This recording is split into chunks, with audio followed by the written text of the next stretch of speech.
Olá, turminha do sétimo ano, tudo bom? Como é que vocês estão? Vamos lá, vamos continuar nossas aulas? Hoje nós vamos dar continuidade ao nosso conteúdo, né? A gente começou na última aula trabalhando sobre a expansão marítima europeia. E hoje nós vamos dar continuidade, dando destaque aí para o pioneirismo português e para a expansão marítima espanhola, certo? Foram esses dois países, né, que primeiro iniciaram aí as grandes navegações. Então, ó, vamos acompanhar aqui na tela a expansão marítima europeia que a gente viu na última aula, que aconteceu no século V, não é isso? Então veja só, a gente vai dar uma passada rápida no que a gente viu na última aula, só como revisão, né? Nós vimos que os europeus, né, os portugueses, especialmente os espanhóis, buscaram um novo caminho para chegar até a Índia em busca das especiarias. Só que eles enfrentaram muitos desafios, né? Eles imaginavam que a terra era plana, que os navios poderiam cair em um abismo. Não tinham ainda a certeza de que a Terra era redonda, como nós sabemos hoje, que era uma esfera. Acreditavam que existiam muitos perigos no mar, imaginário, mas também existiam outros perigos reais, como nós vimos na última aula, e que seus barcos não tinham condições, né, de navegar tão longe. Mas os portugueses não desistiram e enfrentaram os perigos em busca das riquezas dessas especiarias, como nós estamos vendo aqui. Aí vamos descobrir agora por que Portugal foi o primeiro, né, a se desenvolver, a buscar um novo caminho para a Índia.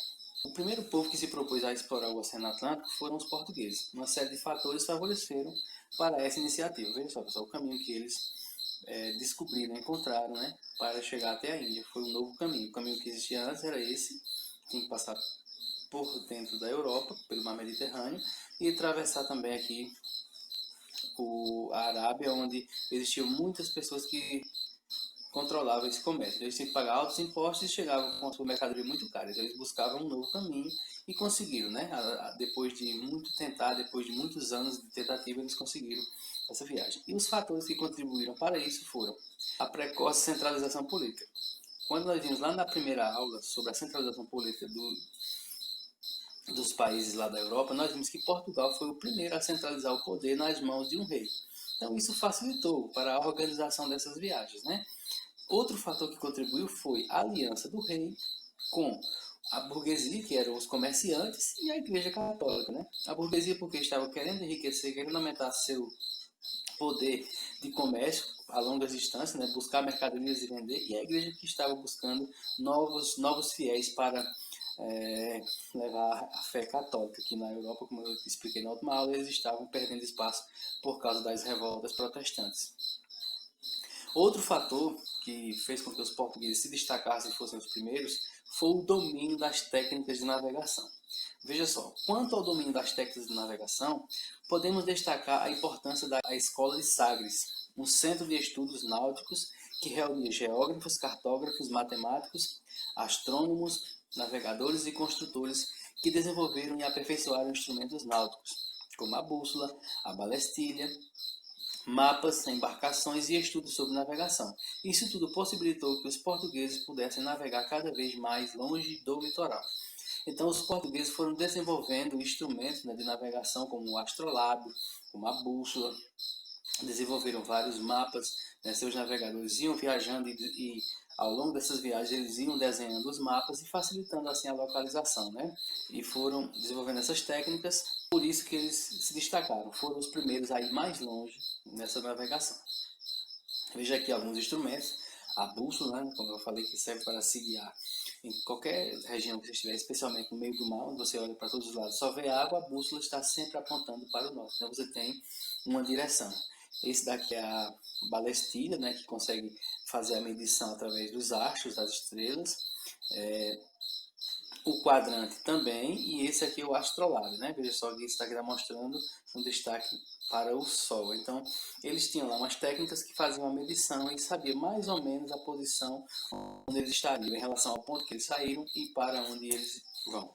Certo? Então, essas técnicas de navegação facilitou, né? Outros países ainda não tinham um avanço de tecnológico a tal ponto como Portugal. Por isso que Portugal foi um dos primeiros, né?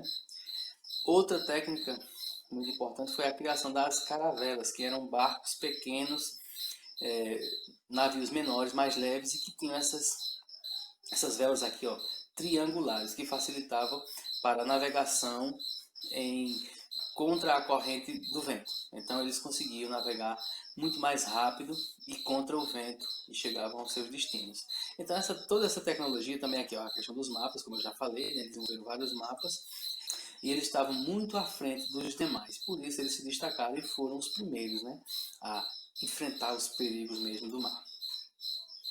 Então, o Bartolomeu Dias, pessoal, foi um dos mais importantes navegantes portugueses. Ele foi o primeiro a conseguir atravessar aqui o sul da África, onde ele chamava de Cabo das Tormentas, que é aqui o encontro entre o Oceano Atlântico e o Oceano Índico. Essas correntes se encontram aqui e formam ondas gigantes. Era muito difícil atravessar. Mas com o desenvolvimento das técnicas, né, os barcos ficaram mais resistentes e eles conseguiram atravessar. Então, o Bartolomeu Dias atravessou e mudou o nome aqui de Cabo das Tormentas para Cabo da Boa Esperança. E mostrou, né, que era possível, que tinha um caminho a se chegar aqui na Índia. Lembrando que a Índia é aqui bem mais distante, né? Então Bartolomeu Dias voltou do meio do caminho, mas deixou tudo anotado aqui, por onde ele tinha passado, a rota que fez, enfim, aí tudo isso facilitava para os próximos navegantes. O próximo foi esse aqui, ó, um rapaz chamado Vasco da Gama. Vasco da Gama, professor, ele é um time do Rio de Janeiro? É verdade, né? O time do Rio de Janeiro é inspirado no nome desse cara aqui, o Vasco da Gama, um grande navegador português.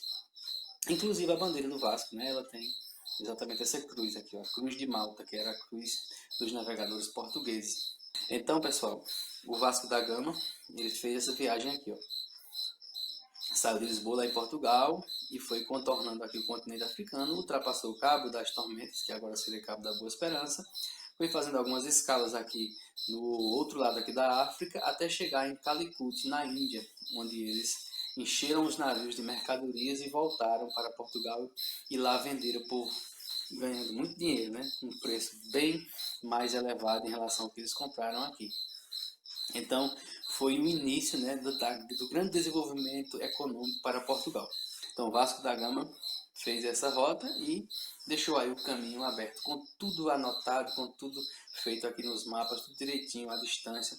Só que veja só, ele saiu no dia 8 de junho de 497 e só retornou e chegou ainda 20 de junho de 498, ou seja, quase um ano depois, 11 meses, ou seja, é uma viagem muito longa, 11 meses depois é que ele chegou lá.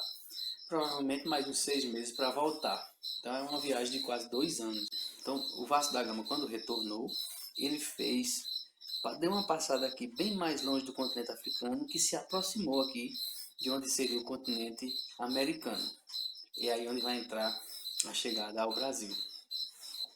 Veja só, a chegada ao Brasil foi o Cabral, né, o próximo navegante português que iria fazer essa viagem aqui, ó. A mesma viagem que o Vasco da Gama fez, o Cabral também iria fazer, porque agora seria uma rota, né? Que eles estariam sempre indo e vindo em busca dessas mercadorias. Agora eles já sabiam por onde ir, sabiam o tempo que gastava, sabiam o que precisava para essas viagens. Então agora o caminho estava feito. Então depois do Vasco da Gama, o próximo foi o Cabral, Pedro Álvares Cabral, que iria fazer essa viagem. Só que dizem que quando o Vasco da Gama voltou, ele passou aqui bem próximo do litoral, onde hoje é o litoral do Brasil. Ele teria avistado essas terras, ou pelo menos teria tido indícios de que ali tinha terra. Ele seguiu viagem quando chegou em Portugal, aqui em Lisboa, na capital de Portugal. Ele teria conversado bastante com o próximo navegador, que era o Pedro Álvares Cabral, dizendo, olha, tem umas terras ali, se você, quando for viajar para a Índia, se você andar tantas léguas para o ocidente, né, para onde o sol se põe, você vai encontrar novas terras. Né? Então, existe até hoje uma grande controvérsia. Né? Dizem que os portugueses chegaram aqui por acaso, porque ele estava fazendo uma viagem para a Índia, e outros dizem que eles chegaram aqui de propósito, porque já sabiam da existência das terras. Provavelmente, sim, ele já sabia da existência das terras, ele só não sabia a dimensão da terra, só não sabia os moradores, o que tinha nessas terras. Mas ele já sabia que aqui existia essa terra. Por isso, quando eles já vieram de propósito, pararam aqui, passaram alguns dias aqui. Um dos barcos, que eram 13 que eles vinham, retornou a Portugal, enquanto os 12 continuaram até a Índia. Compraram as mercadorias e retornaram a Portugal. Mas a partir desse momento eles tomaram posse dessa terra que depois eles chamariam de Brasil. Então, a grande discussão é essa: foi por acaso ou foi intencional? Não existe documento que comprove que eles chegaram aqui de propósito, mas todos os indícios levam a crer que sim, que eles não chegaram aqui, eles não descobriram essa terra, eles vieram apenas conquistá-la, tomar posse, dizer que essa terra aqui pertencia a Portugal e não a outros que chegassem depois. Veja aqui a imagem da chegada deles aqui no Brasil, o encontro dos portugueses com os índios, né? De início foi um encontro amigável, né? Posteriormente aqui vai acontecer alguns conflitos que nós vamos estudar mais à frente. Agora vamos ver a navegação espanhola. Veja só, pessoal, o Cabral ele chegou aqui no Brasil em 1500, 22 de abril de 1500. Mas 8 anos antes, o Cristóvão Colombo tinha chegado aqui, ó, na América Central. Ou seja, essas terras aqui da América Central ficam bem próximas aqui do Brasil. E essas terras já eram conhecidas. Por isso que se diz que não foi por acaso. Porque essas terras aqui, onde o Cristóvão Colombo chegou, já eram conhecidas. Então já se sabia da existência dessas terras. Só não se sabia a dimensão que eram essas terras. Então, pessoal, o Cristóvão Colombo, ele tinha a noção, tinha a ideia de que a Terra era assim, ó, redonda. Só que ele não tinha noção de que esse continente aqui da América existia. Então ele propôs aqui aos espanhóis fazer uma navegação para chegar até a Índia, não fazendo o caminho que Portugal fez, nem pelo caminho antigo, que era aqui pelo mar Mediterrâneo, atravessando todo esse território. O caminho que ele propôs foi ao contrário, em vez de vir para cá, ir para cá. E como a Terra era redonda, ele disse que saía daqui e chegaria por esse outro lado aqui na Índia. Então seria um novo caminho. Só que ele não contava que no meio do caminho tinha esse monte de terra aqui, que é a América Central, a América do Sul e a América do Norte. Então ele partiu sem saber de fato aonde estaria indo. E ó, veja só, saindo daqui da Espanha, ele navegou por vários dias e acabou chegando nessas ilhas aqui. Ao chegar aqui, o Cristóvão Colombo imaginou que tinha chegado na Índia, aqui desse outro lado. Só que ele tinha chegado aqui, ó, nessas ilhas. Então ele chamou os habitantes que aqui viviam de índios, porque ele achava que tinha chegado na Índia. Então ele fez umas 2 ou 3 viagens aqui, foi e veio algumas vezes, e de fato ele ainda não tinha a certeza de que tinha encontrado novas terras. Para ele, tinha chegado em alguma ilha que pertencia à Índia. E depois, outro navegante chamado Américo Vespúcio foi quem veio, que começou a fazer a circunnavegação aqui, e em homenagem a esse outro navegante, o Américo Vespúcio, foi colocado o nome desse continente de América. E a partir daí, começou a conquista dos espanhóis aqui na América Central e América do Sul, e a conquista de Portugal aqui no Brasil, certo? Então, pessoal, eu vou passar uma atividade para vocês, para vocês responderem as questões sobre o pioneirismo português e sobre a navegação espanhola. Eu vou deixar aqui, ó, um link para vocês assistirem um filmezinho, não é muito longo, falando sobre essa viagem do Cristóvão Colombo. Então, só uma passada rápida aqui, para que vocês possam ver Cristóvão Colombo fazendo essa viagem. O Colombo ele acreditava que a Terra era redonda e por isso queria fazer essa viagem circulando a Terra. Veja aqui algumas imagens, né? Ele na viagem utilizando aqui um quadrante para fazer a medição do ponto exato que ele estava, observando as estrelas, tá vendo? E eles no barco.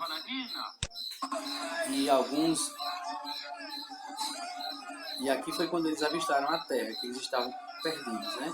Então eu quero que vocês assistam esse filmezinho. Aqui é o encontro dele com os índios, veja só, bastante interessante. Na verdade, esse filme, pessoal, ele tem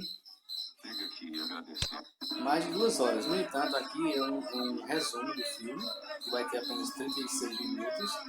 E vocês vão assistir e fazer um resumo e mandar para mim, certo? Ok.